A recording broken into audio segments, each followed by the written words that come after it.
Hemos llegado al artículo 1887 que enumeraba los diferentes derechos reales. Con respecto al 2503,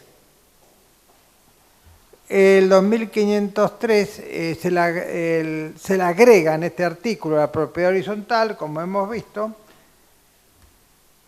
la superficie, se agrega también el tiempo compartido, los cementerios privados y los conjuntos inmobiliarios. Y se suprime del 2503 los censos y rentas por menos de 5 años, que en la práctica no se usaba. No se usaba, yo tenía un cliente que hacía rentas, pero por más de 5 años lo hacía él. Y era fácil para hacerlo. Hacía lo siguiente, buscaba viejitos, ¿no?, que no tuviera hijos, exacto, para evitar futuras nulidades, entonces le compraba la nuda propiedad. El viejito se reservaba el usufructo y hipotecaba la nuda propiedad y le garantizaba el pago de una renta, que era 3 veces el haber mínimo jubilatorio, y se hacía cargo de los impuestos. Y él trabajaba sobre la esperanza de vida, la esperanza matemática de vida de los viejitos, ¿no? Claro, entonces, sí, supóngase al valor de ahora, 12.000 pesos más todos los gastos, y este viejito tiene 80 años, que puede vivir 5 años más, 10 años más, y uno le vivió hasta los 100 años, y arrancó 75, con este perdí, pero si con el otro ganaste, ¿qué querés? Yo le dije, los chanchos, los 20, las máquinas de hacer chorizo, no se puede tener en la vida todo. Vosotros ganaste. Era una renta disfrazada. Una renta disfrazada. Claro, fíjense qué interesante. Esta renta disfrazada, si alguien le planteaba la nulidad, y podía ser declarada nula, pues se violaba el artículo 2614, evidentemente. Pero como los viejitos no tenían descendientes, era la condición para tomarlo, ¿quién le iba a plantear la nulidad? A nadie. Entonces, de esa manera, el negocio le funcionaba. Y se hizo un montón de propiedades así, y bajo precio, los viejos contentos. Fíjense que en Europa han inventado en Francia la hipoteca revertida, que es algo parecido. El viejo hipoteca su inmueble, supongamos 200.000 euros, y vale 400.000 su inmueble. Entonces, él va sacando hasta los 200.000 euros. Muy bien, cuando muere, ¿qué pasa? Cuando muere, ahí se hace exigible la hipoteca. Entonces, ahí es cuando se hace la liquidación. El banco lo que hace, cobra, se vende la propiedad, cobra, y el resto se lo da a los descendientes.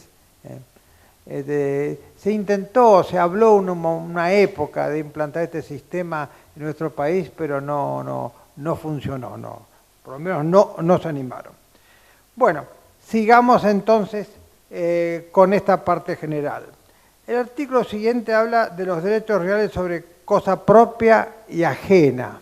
Tema también que hubo discusiones, sobre todo se acuerdan con la ley 25.509 de superficie forestal o de silvicultura, si era sobre inmueble propio, si era inmueble ajeno, cómo era la historia, y la doctrina hacía una interpretación arrevesada para justificar el artículo 2 de la ley. Aquí se aclara.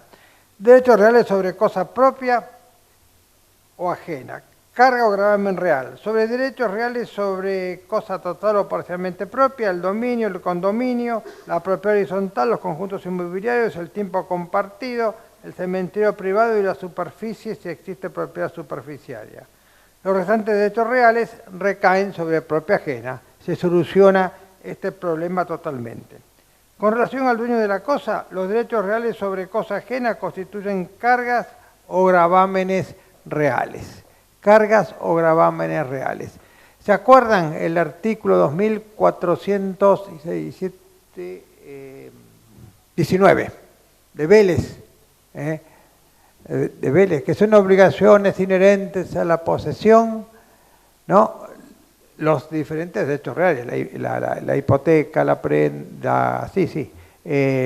hipoteca, el usufructo, los derechos y la servidumbre, y en la faz pasiva, y las cargas impuestas por el poseedor precedente, las donaciones con cargo. Bueno, aquí lo menciona de esta manera, creo que era más claro el artículo 2419 de Vélez. Las cosas se presumen sin gravamen, excepto prueba en contrario. Tenemos que remontarnos al 2523 de Vélez. 1888. ¿Cuál está? Ahí está. Bueno, bien. Bueno, entonces,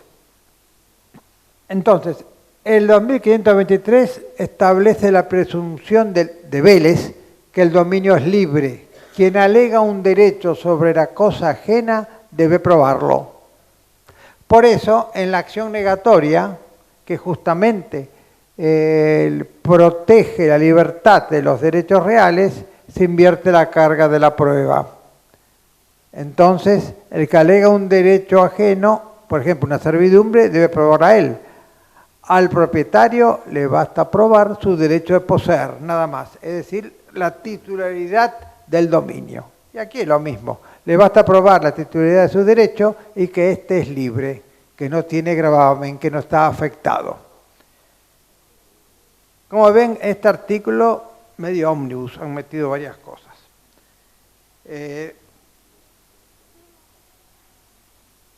Las cosas se presumen sin gravamen, excepto prueba en contrario, como dijimos. Toda duda sobre la existencia de un gravamen real, su extensión o el modo de ejercicio, se interpreta a favor del titular del bien grabado. En caso de duda, no hay gravamen. El favor debitoris de las obligaciones, acá lo mismo. A favor del titular del derecho. Caso de duda, este no se encuentra grabado. Muy bien, pasemos al siguiente. El 1839. Derechos reales principales y accesorios. Los derechos reales son principales excepto los accesorios de un crédito en función de garantía. Son accesorios la hipoteca, la anticresis y la prenda. La hipoteca, prenda, anticresis son derechos accesorios como está también en el Código de Vales. Se mantiene. Recaen sobre cosas no... 1880. Derechos reales sobre cosas registrables y no registrables. Los derechos reales recaen sobre cosas registrables cuando la ley requiere la inscripción de los títulos en el respectivo registro a los efectos que correspondan. Y esto es importante, porque en principio el sistema nuestro del código, y ya viene desde anterior a la sanción del código por leyes especiales, las cosas muebles en general tienen un sistema de registración constitutivo, es decir, que la inscripción hace de modo, la inscripción reemplaza a la tradición. Salvo algunos casos, como por ejemplo el registro de buques y aeronaves, que siguen siendo declarativos. Es decir, los sistemas declarativos, el registro publicita documentos, títulos. El sistema constitutivo, aparte de registrarse títulos, constituye el derecho real, es decir, reemplaza a la tradición. Entonces, buques y aeronaves es declarativo, los demás registros, desde el primero que se crea de las cosas muebles, que es el registro de galgos de carrera, del año 1944, por un decreto se creó este registro y se hizo constitutivo. Por ejemplo, de pura sangre también son constitutivos. Claro, ahora son más precisos. ¿Por qué? El ADN. Antes un padrillo tenía miles de hijos, ahora ya no. Ahora ya no. Por el ADN ya se bromaron, se acabó todo lo que inventaban. Es todo un tema ese porque yo he tenido juicios de ese tipo, es muy interesante, es todo un tema la cuestión del ADN de los animales. Bueno, recaen sobre cosas no registrables cuando los documentos portantes de derechos sobre su objeto no acceden a un registro a los fines de su inscripción. Una mesa, una heladera, etc. También esto es relativo. ¿Por qué? Pues si compramos una heladera o una máquina a crédito, el acreedor lo va a inscribir ¿en dónde? En el registro de créditos prendarios. Ahí se inscribe. Ahí se inscribe. Claro, los efectos en la práctica es bravo. ¿Por qué? Porque está inscripto la prenda, lo vende libre de prenda, está bien, comete un delito penal, por supuesto, ¿no? Pero ¿qué sucede? Ninguno va a preguntar en la compra de una heladera si está inscrito en el registro de créditos prendarios. Es un tema, ese es un tema. Bueno, el 1891, ejercicio por la posesión o por actos posesorios. Todos los derechos reales regulados en este código se ejercen por la posesión, excepto las servidumbres y las hipotecas. Las servidumbres positivas se ejercen por actos posesorios concretos y determinados, sin que su titular ostente la posesión. Bueno, muy bien. Ahí tenemos entonces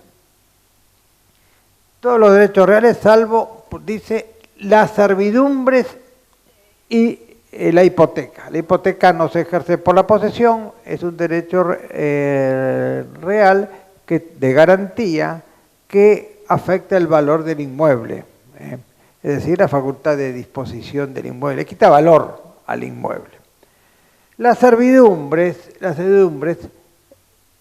también le quitan, por supuesto, valor al inmueble, pero pueden ser positivas o negativas. Por ejemplo, podemos tener una servidumbre de tránsito, una de acueducto, que pasa sobre el inmueble, o podemos tener una servidumbre no edificar. Por ejemplo, esta servidumbre tiene las características de no ser visibles. El inmueble está grabado, no se puede edificar, tiene esa característica de no ser visibles. Pasemos a la adquisición, transmisión y extinción y oponibilidad de los derechos reales. Bueno, ahí tenemos el 2892 que hay que analizarlo con más detenimiento. La primera parte habla de títulos y modos suficientes. El Código de Vélez no definía el título suficiente, lo daba por sabido. Buscan el Código de Vélez. Yo en los exámenes, vieron los chicos esos que vienen, como se dice comúnmente, con el poncho ahí puesto, el poncho en la mano, ¿no? Viene, a ver, señora, explique título suficiente. Y miran y empiezan a balbucear. ¿Está en el código? Sí, sí, bueno, acá está el código. Vaya a capilla y búsquelo con tranquilidad. Por más que lo busque, no lo va a encontrar, ¿no? Entonces al rato digo, señor, no pierda tiempo, váyase. No sabe ni cómo se llama la materia. Claro. Media hora buscamos, no lo va a encontrar. Bueno, claro, es grave porque no sabe un tema que es principal, como una vez en quiebras también, tomando quiebras, privilegios, ¿no? Y entonces la primera pregunta no sabía nada de privilegios, señor, váyase. Pero ¿cómo? ¿Me enseñó por no saber un punto? No por no saber un punto, por no saber la importancia del tema en la materia. Claro, es lo mismo, vamos a ver privilegios en quiebra. Bueno, es lo mismo, es cosas que son esenciales saber para aprobar. Bueno, título y modo suficiente. Define lo que es el título suficiente. La adquisición derivada por actos entre vivos de un derecho real requiere la concurrencia de título y modo suficiente. Bien, título y modo suficiente. Entonces, en ciertos derechos, el modo constituye el derecho real. Se entiende por título suficiente el acto jurídico revestido de las formas establecidas por la ley que tiene por finalidad transmitir o constituir el derecho real. Es decir, este acto jurídico está revestido de las formas legales en materia inmobiliaria y la escritura pública, que tiene por objeto transmitir un derecho real, una compraventa, por ejemplo, una dación en pago. Una vez un director de registro de la propiedad me negaba que la dación en pago fuera título suficiente. ¿Sí? Una cosa increíble. Claro, una permuta también, una donación, son todos títulos suficientes. Pero el objeto es transmitir o constituir derechos reales.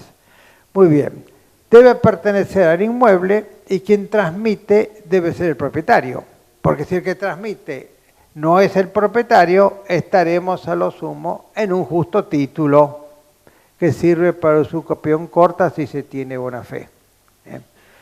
Y si no corresponde al inmueble, estaremos frente a un título putativo. El que cree que tiene un título y no tiene nada. Ejemplo de esto, una vez compré una casa y el escribano se equivocó. Me escrituró la casa de al lado y al de al lado la mía. Se vendían las dos casas, se escrituraban, es del mismo propietario. Se equivocó el escribano. Después de 10 años me di cuenta. Y bueno, entonces, claro, ¿cómo se arregla eso?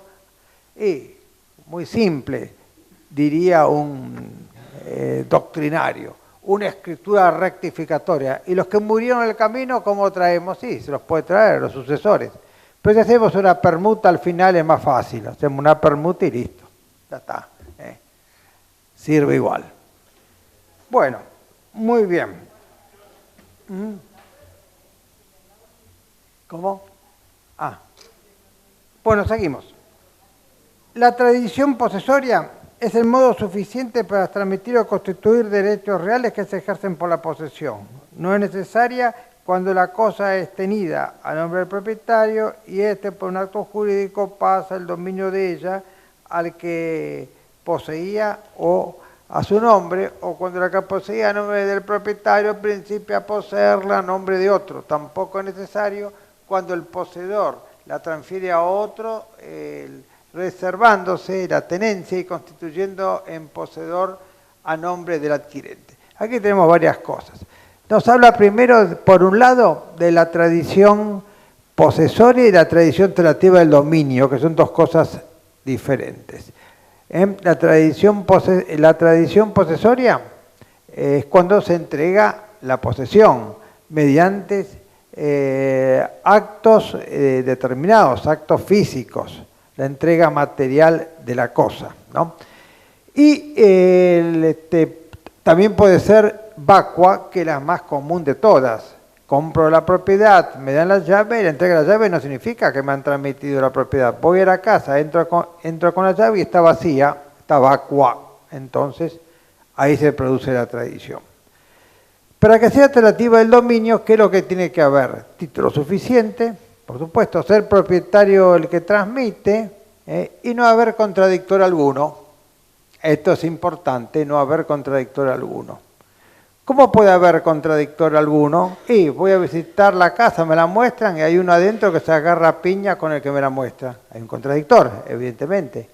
O está anotada la litis, que alguien la reclama. Bueno, después no puedo decir que de buena fe, si la compré esas condiciones. No, acá me están anunciando que hay, por ejemplo, una acción de simulación, entonces la puedo perder esa propiedad. Estoy comprando un juicio allí, evidentemente. Entonces, ahí falta ese elemento también esencial. Está controvertido la propiedad. Fíjese que este código impone una cosa que es importante. Impone la obligación de estudiar el título, que Vélez no lo tenía, no surgía esa obligación, se infería. Y es muy importante eso, esa obligación de estudio de título, no solo en los inmuebles, sino en las cosas muebles también. ¿Hasta cuándo se debe estudiar el título? Y en los inmuebles hasta la prescripción, 20 años. Y en las cosas muebles hasta la prescripción de las cosas muebles. Y eso está muy bien, está muy bien.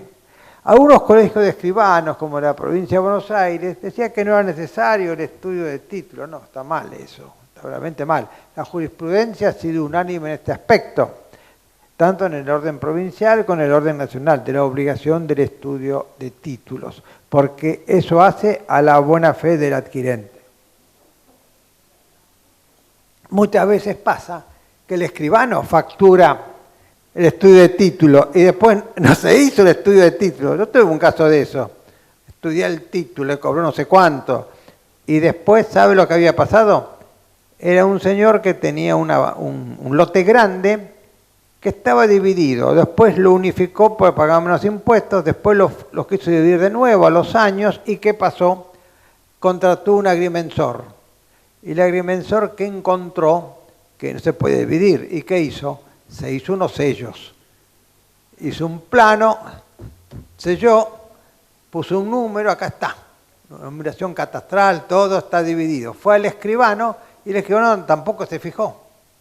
Es una ciudad de Buenos Aires. En provincia de Buenos Aires no hubiera ocurrido. Hizo la escritura de su división. Y después, ¿qué pasó? El cliente mío vendió uno de esos lotes aparentes. Y después, ¿qué pasó? Que el que compró pasó otros 10 años y ¿qué se le ocurrió? Construir. Presentó plano de la municipalidad. ¿Qué le dijeron? Este lote no existe. ¿Ese título qué es? Nulo. Es un título sobre algo que no existe. Increíble. Un título que no existe. Una cosa verdaderamente increíble. ¿Quién fue responsable? Claro. Yo cuando compré, el escribano dijo, estudió el título. Sí, yo estudié el título, pero no estudié el catastro. Pará, no te hagas el estúpido. También tenés que ir al catastro. Bueno. Sí, no, hay cada vivo por ahí. Bueno, el que vamos a buscar que falsificó había muerto. Bueno. O sea, ¿a quién le iba a reclamar? Pero pudimos arreglar, ¿sabe cómo? Cada uno tenía un lote al lado de ese. Entonces lo unificamos y dio el FOT. Entonces se pudo dividir. Bueno, una cosa que casualidad salió.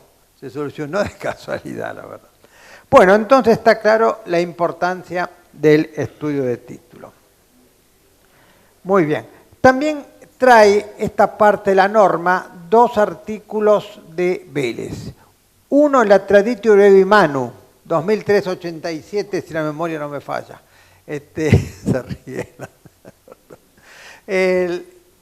Que en el caso, por ejemplo, que venda el poseedor, el locador, le vende la propiedad al tenedor, al inquilino, no es necesario la entrega material.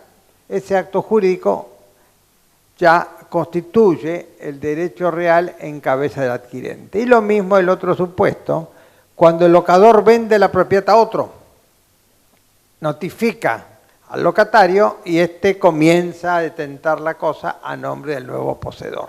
¿Estamos? El constituto posesorio es a la inversa.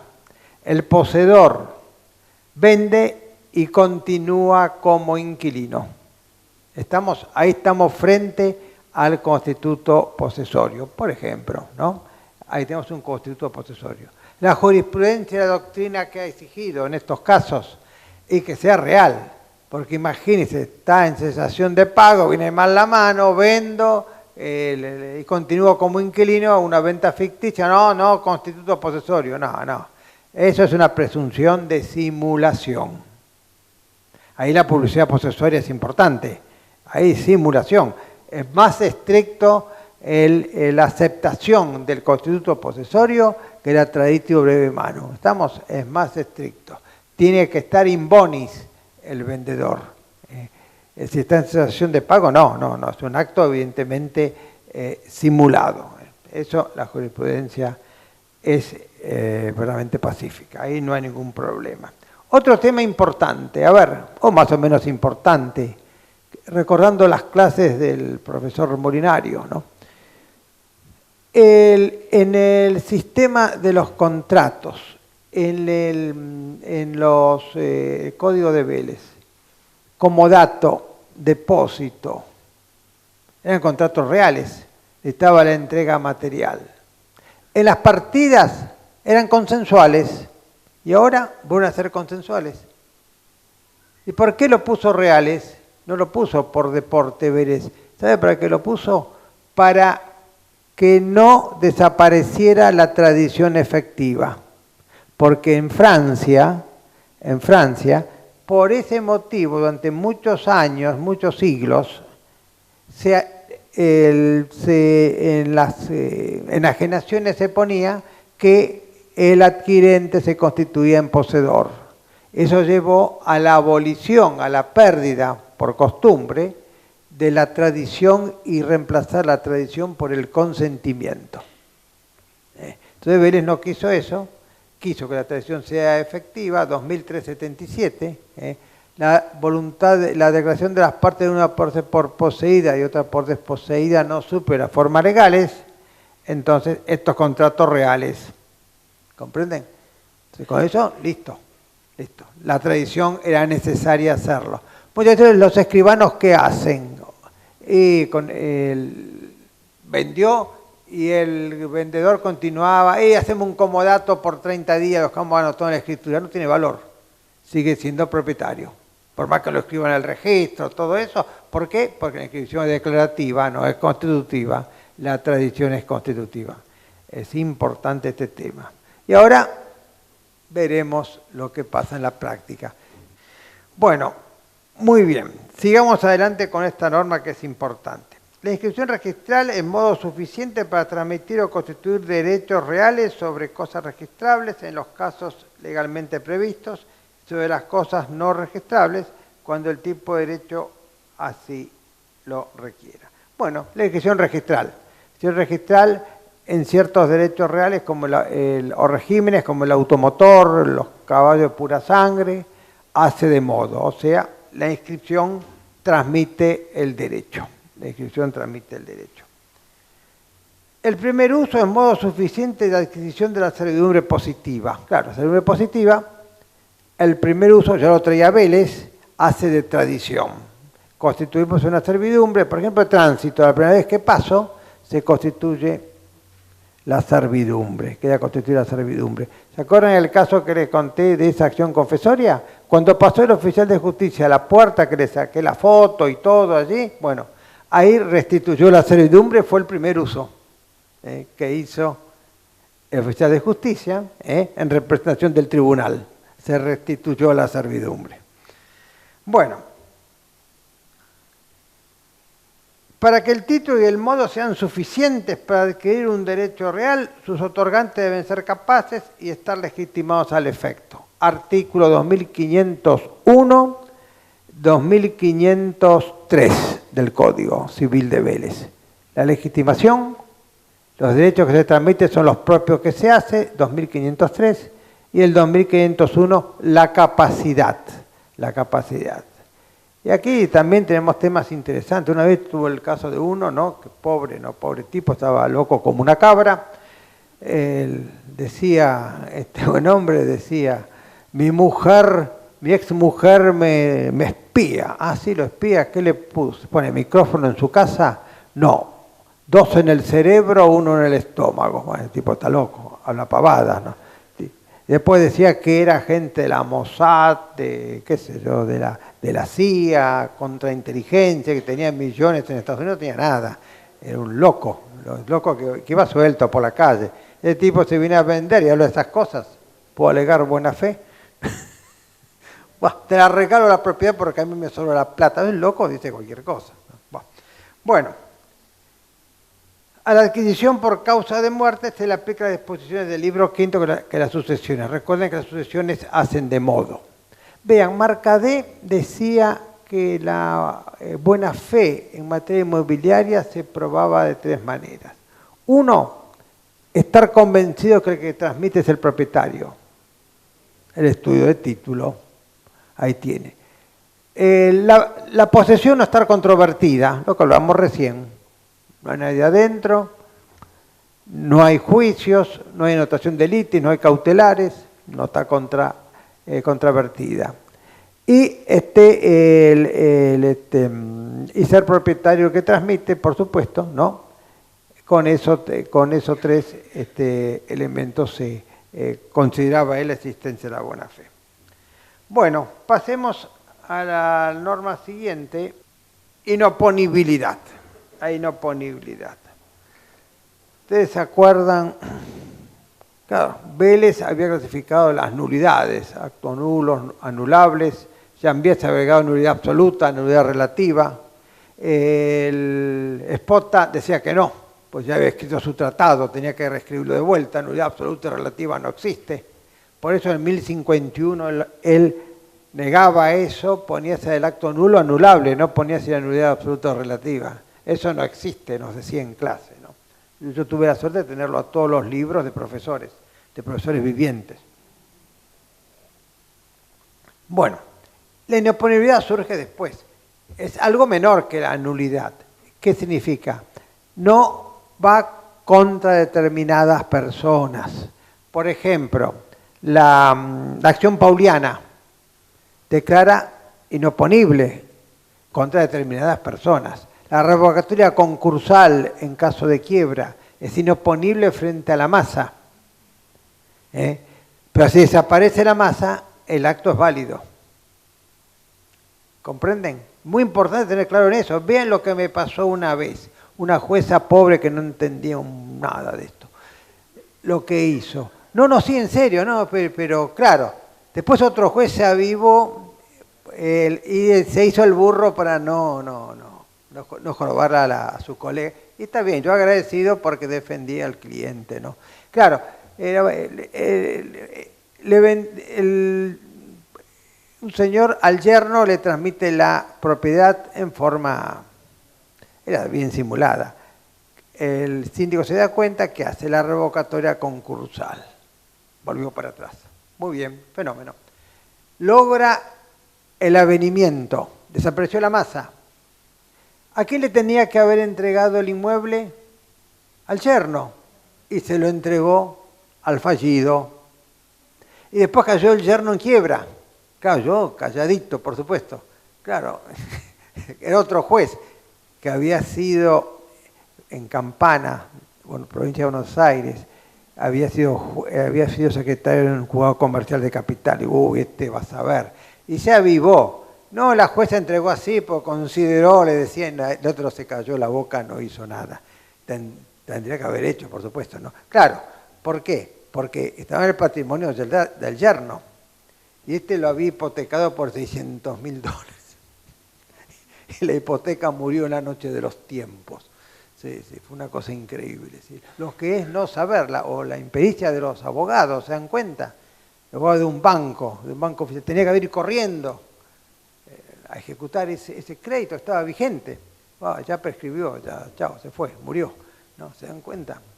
No sé si lo comprendieron, pero es terrible, son temas terribles. Bueno, entonces, visto todo ese tema de la inoponibilidad, analicemos en 1893. La adquisición o transmisión de derechos reales constituidos de conformidad a disposiciones de este código no son oponibles a terceros interesados y de buena fe mientras no tengan publicidad suficiente. Sistema registral del antiguo 2505, transcrito aquí en 1893, y ley 7801.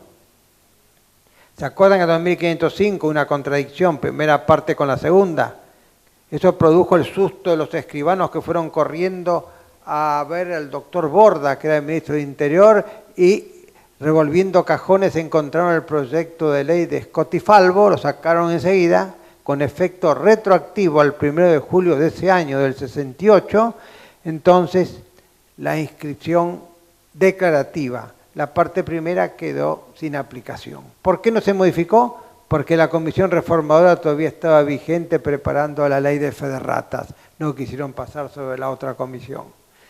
Pero quedó sin aplicación esa parte. Inscripción declarativa. Se inscriben documentos, se publicitan documentos. La tradición constituye el derecho. Tenemos dos tipos de publicidad. La publicidad posesoria, originaria de Vélez, y la publicidad registral.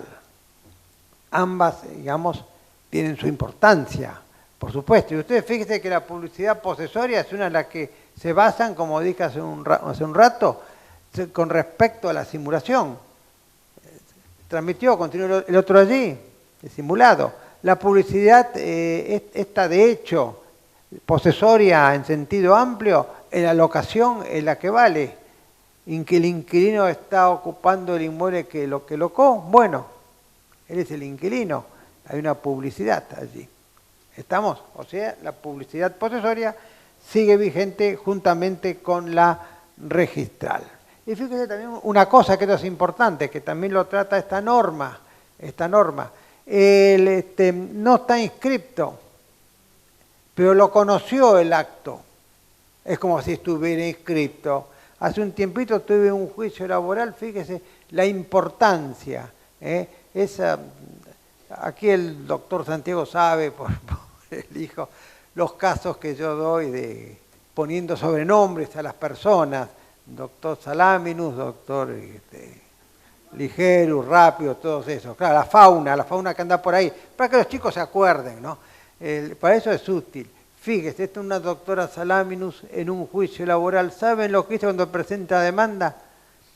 Donde se había partido en un divorcio un inmueble que estaba a nombre del marido adjudicándolo a la mujer, donde no se inscribió la partición, acompaña con la demanda el acta de partición. Claro, y después pide el embargo, no, un minutito, no, levantamiento de embargo, tercería. ¿Por qué? Porque conocía, para él está inscripta, es como si estuviera inscripta. No lo podía creer, sí. No. La jueza tampoco lo había entendido. Fue a Cámara y en la Cámara laboral dijo que sí, que procedía. Procedía en el sentido de debe sustanciarse el incidente. Volvió a primera instancia, bueno, ahí entendió la pobre abogada y pues llegaba un arreglo. Era como, en esa época era el equivalente a $100.000 el juicio, arreglamos 14.000 para que lo reparta con su cliente, para que por lo menos se vaya con algo. Bueno, sí, es importante. Ahora, que yo no sigo, ¿usted por qué puso esto? Le decía, y no sé, yo creía que ya era importante, adelantó para atrás, le dije, no adelantó para adelante. Si usted no pone esto, a mi cliente la suena, porque usted el juicio lo tenía ganado. Bueno, realmente increíble.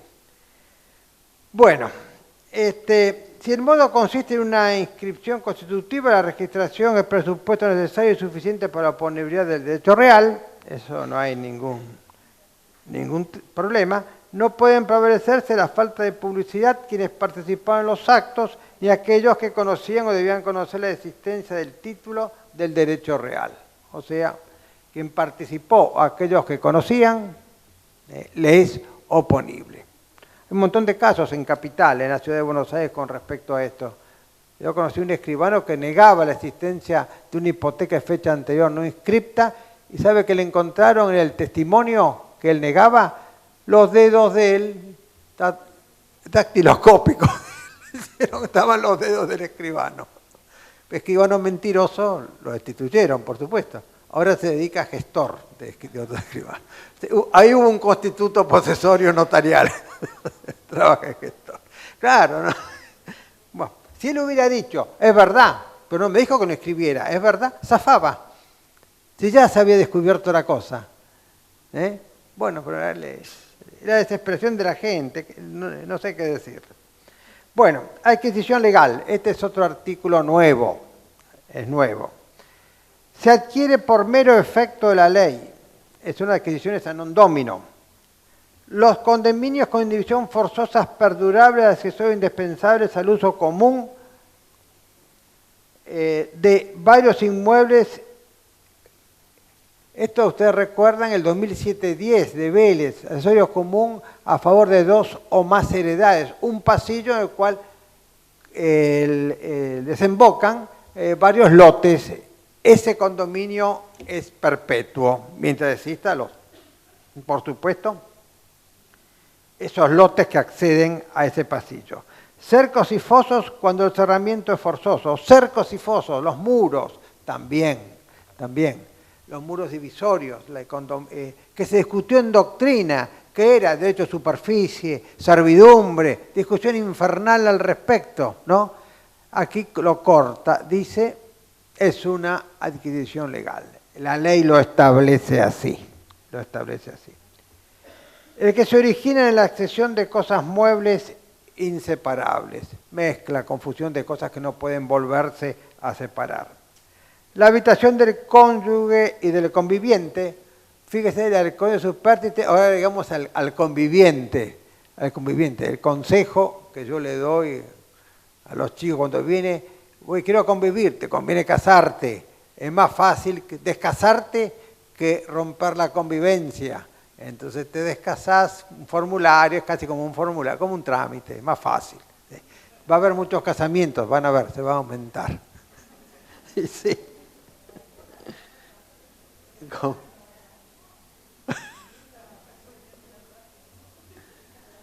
y los derechos de los adquirentes y subadquirentes de buena fe. Esto es importante, merece un comentario. Los derechos de los adquirentes y subadquirentes de buena fe. Una vez me tocó integrar el jurado en el Consejo de la Magistratura y puse el caso Todros, me querían matar. Y menos mal, y salió sorteado mi tema. Éramos 5 los jueces, creo. Y salió el mío justo. Yo, ¿qué va a salir este? Y salió. Me querían matar porque eran 11 jueces que concursaban a juez de cámara, solamente 3 contestaron, se pudo formar la terna, ¿no? Claro. No, sí, es grave. Sí. Son jueces de la Cámara Civil. Entonces, fíjense este tema, lo importante, el tema del subadquirente, famoso 1051, que aquí ya se transcribe, ¿no?, de otra manera. El tema que se planteó fue lo siguiente.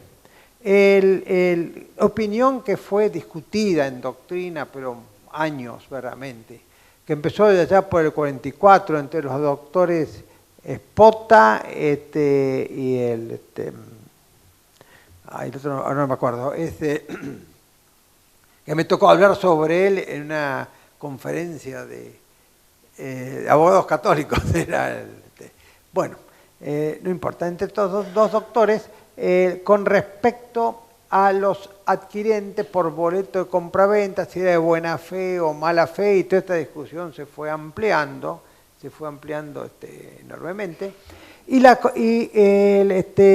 conclusión fue que la instancia del doctor Espote, el doctor Borda, se le hace el agregado al 1051, salvo los derechos de los terceros adquirentes de buena fe, a título oneroso, sea el acto nulo o anulable, decía. Nulo o anulable, porque Espota decía nulidad absoluta y relativa no existe. Bueno, y se olvidaron derogar el 2777 y 78, que provenían de Freitas. Y fíjese aquí la problemática que se planteaba. Molinario, ¿qué decía? El ingeniero no sabe modificar el código. Pues Espota era ingeniero también, ¿no? Lo llamaba el ingeniero Espota, sabe modificar el código. ¿Por qué? No derogó el 2777 y 78, que exige que el 78 a título gratuito siempre procede la reivindicación. Y a título oneroso, si el transmitente de mala fe y adquirente de buena fe, procede la reivindicación. Así decía el Código de Vélez. Y Código de Vélez no trajo una norma de Freitas que decía título enajenante oneroso, a título de buena fe, adquirente de buena fe, ambos de buena fe, ahí se detiene la acción de reivindicación. Eso no lo trajo. Discusión infernal en la doctrina, ¿no? ¿Qué pasaba? Con la modificación de 1051, Molinario decía, quedó como estaba antes. ¿Por qué? Porque se refiere a quién, a los adquirentes. Pero al no modificar el 2777, quedó como estaba antes. No se modificó nada. El doctor Espota y Borda en su primera edición, de parte general, que decía, están todos salvados. Después Borda cambió, dijo no, porque ¿qué sucedió? Los escribanos rápidos, ¿no? ¿Qué hacían? Claro, buscaban, acá con el doctor estuvimos ayer hablando de ese tema, a ver, esta propiedad hace mucho que no se vende, ¿qué pasa? ¿El dueño cuánto tendría? 110 años, está muerto. Dibujamos un documento, hacemos una venta falsa y después una nueva venta. Tercer adquirente, buena fe, decía. Yo conocí un escribano en Morón, tenía 10 causas penales, las iba acumulando y él seguía haciendo escritura, el tipo. Una vergüenza, era una vergüenza, verdaderamente una vergüenza. Bueno, entonces frente a eso surgió la teoría de Alterini, del acto inoponible. En el medio había un montón de opiniones, que fue la que se impuso.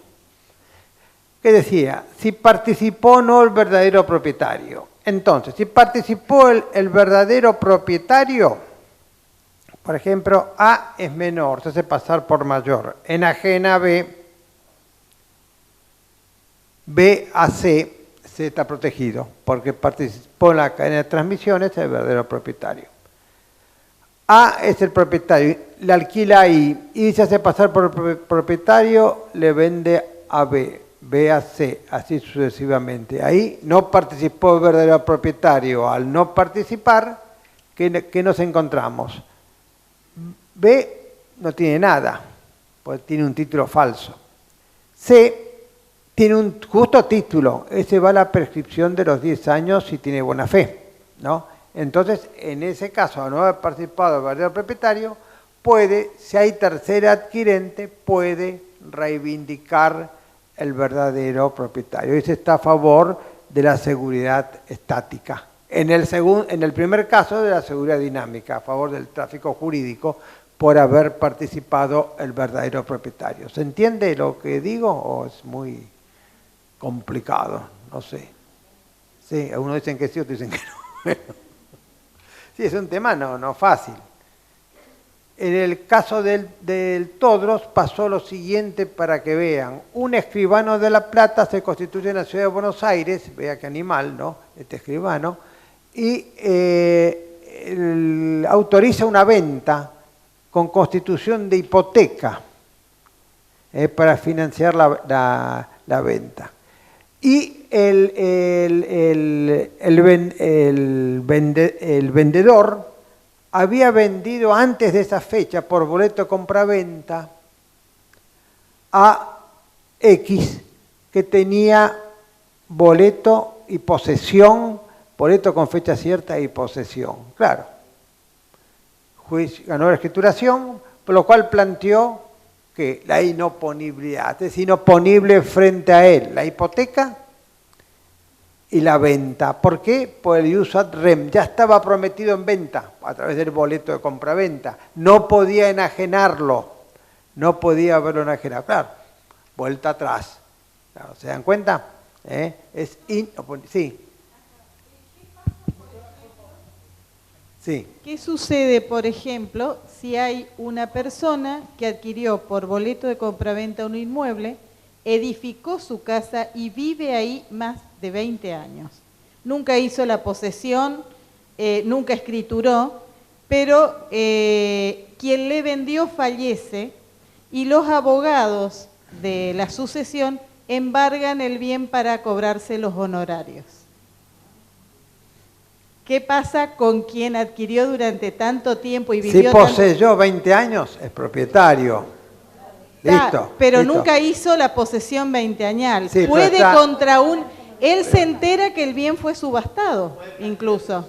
Pero ojo, pero primero el bien si el bien fue subastado, no hicieron constatación del estado físico del inmueble, ahí hay una falla. Ahí hay un mandamiento que parece que no fue tan mandamiento. Bueno, es trucho, entonces el juicio, la subasta es nula, evidentemente. Claro. Ahí la subasta es nula, es todo trucho eso.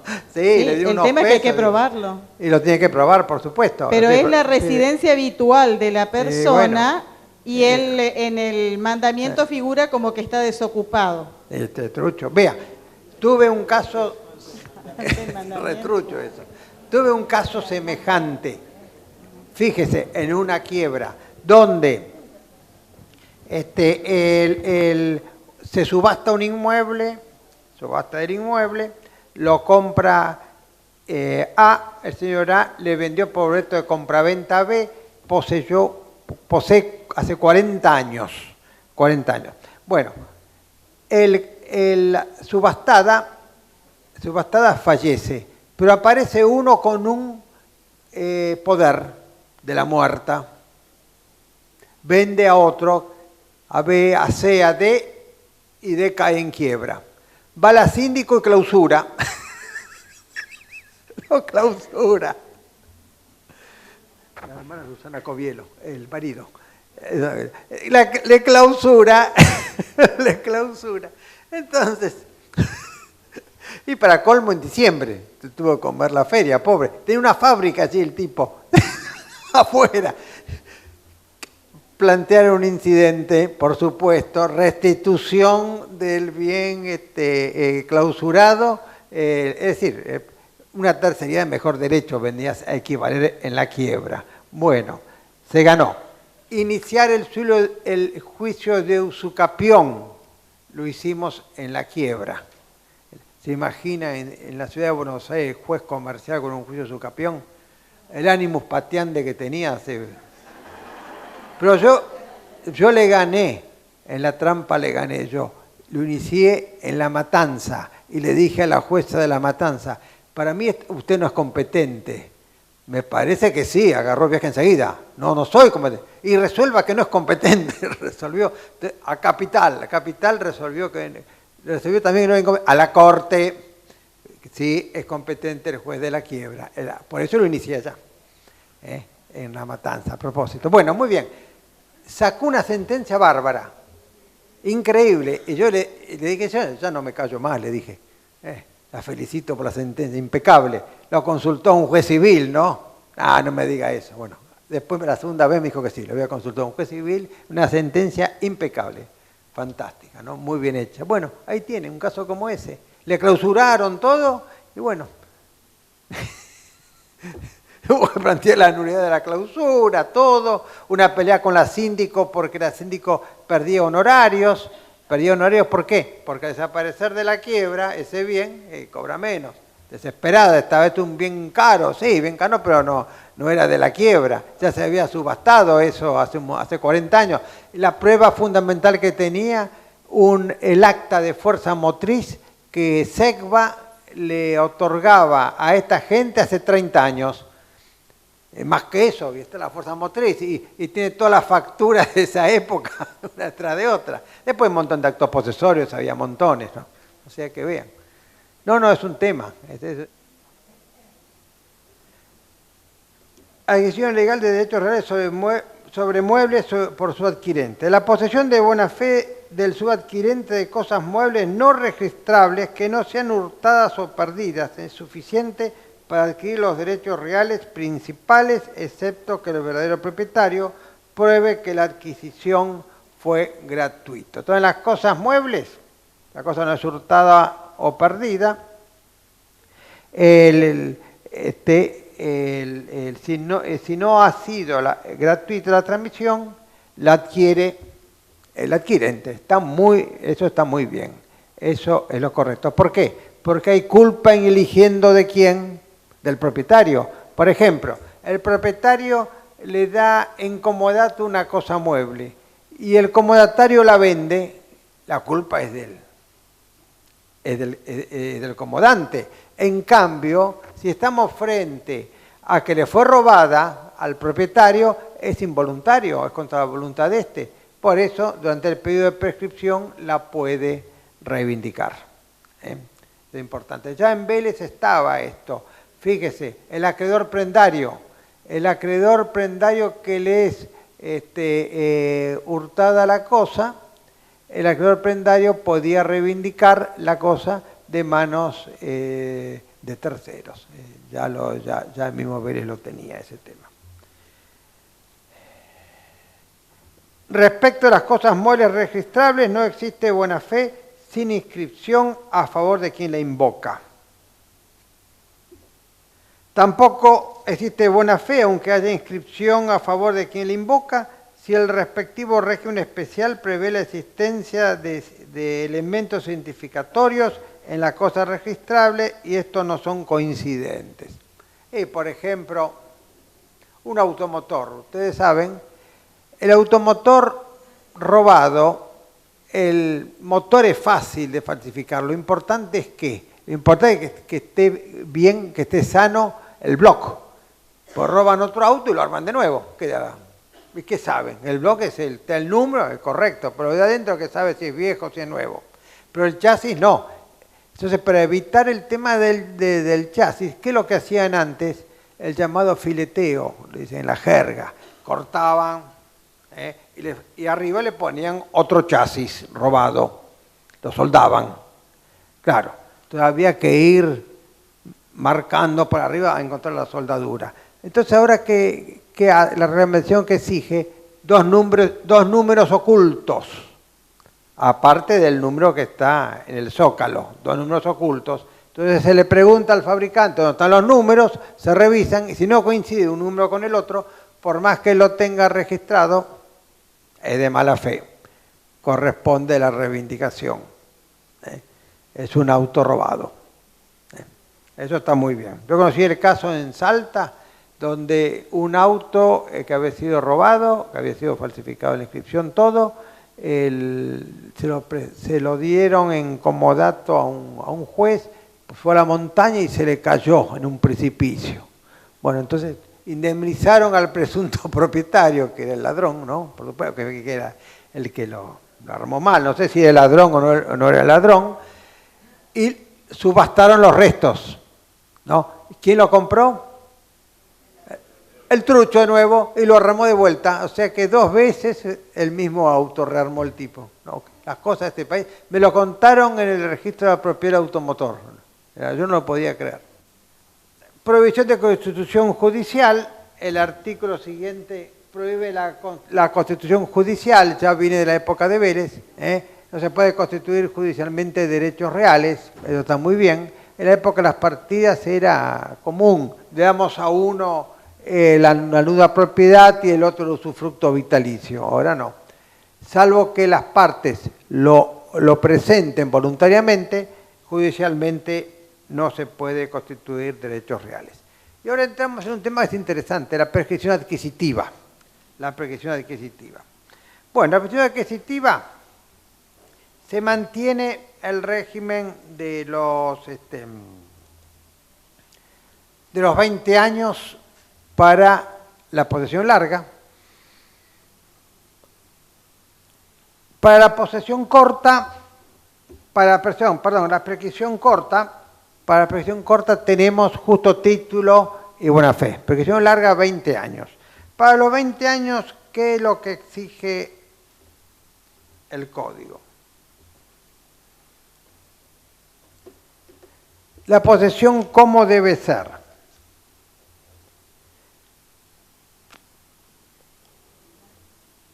El 1900 nos dice, la posesión para prescribir debe ser ostensible y continua.